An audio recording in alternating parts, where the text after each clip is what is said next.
Check, 1, 2, check, mic, check, testing, 1, 2. How's that, Alan? Good?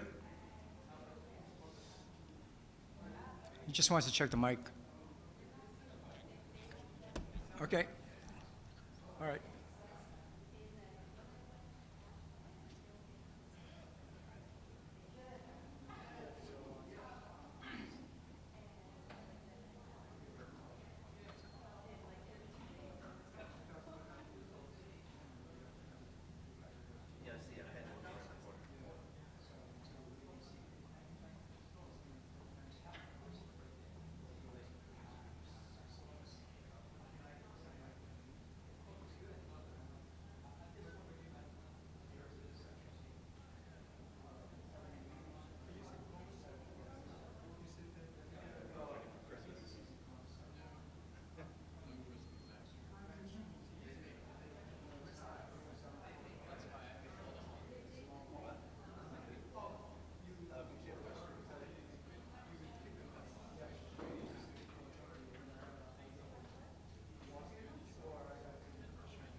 season and a happy new year.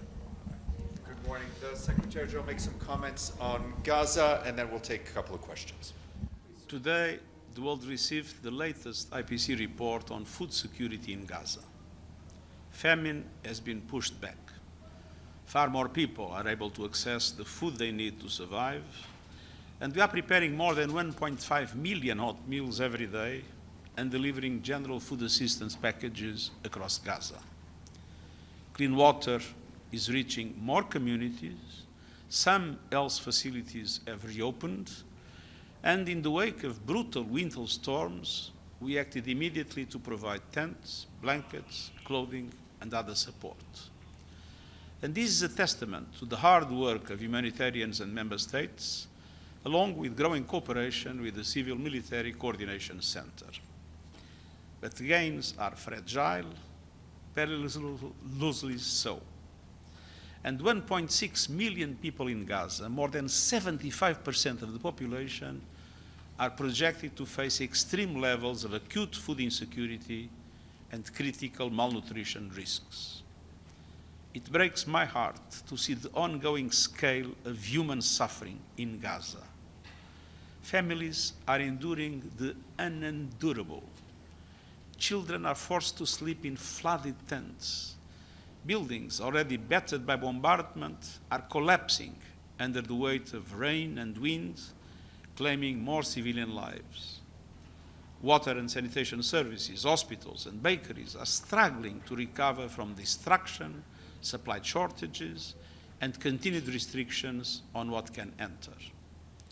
And in more than half of Gaza, where Israeli troops remain deployed, farmland and entire neighborhoods are out of reach. Strikes and hostilities continue, pushing the civilian toll of this war even higher and exposing our teams to grave danger.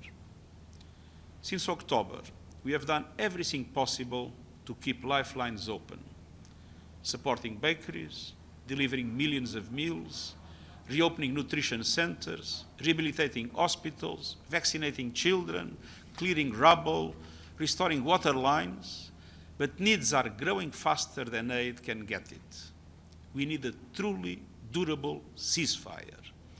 And we need more crossings, the lifting of restrictions on critical items, the removal of red tape, safe routes inside Gaza, sustained funding, and unimpeded access, including for NGOs.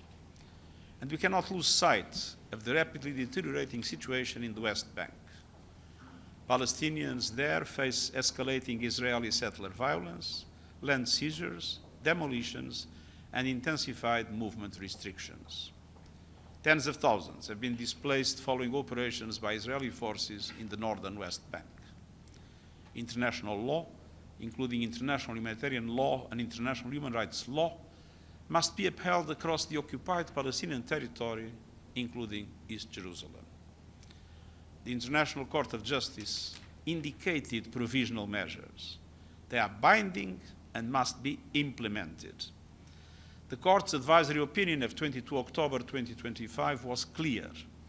Israel is under the obligation to allow and facilitate humanitarian aid, to cooperate with the United Nations in carrying out our mandates, and to respect the privileges and immunities of the United Nations and its personnel, including in times of armed conflict.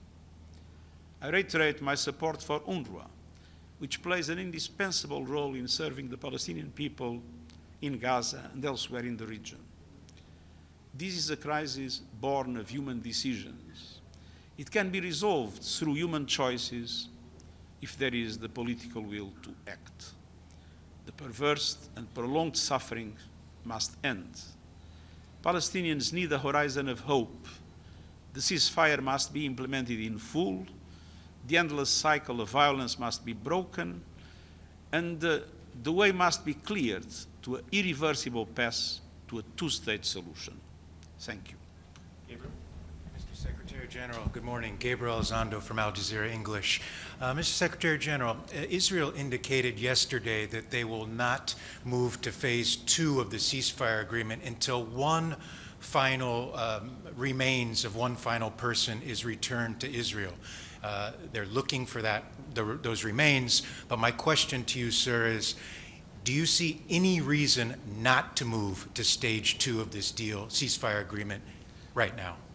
I think that it is essential to move to phase 2, and I don't think that we should have any pretext to avoid it. I believe, obviously, that it is very important that the remnants that are still missing are found and given back to their families. But at the same time, I think it's very important to move with the peace process as a whole. And it's not only phase 2, it's to make sure that phase 1, and namely the ceasefire, are fully implemented. Yes, Secretary General, a question on Venezuela. A couple of days ago, you had a phone call with the Venezuelan president. How do you assess the current situation now, and what can the United Nations do to mitigate the situation? Well, the situation is obviously very tense. That is why we have been consistently appealing for de-escalation, for dialogue, and for international law to be fully respected. Thank you. Thank you. Happy holiday.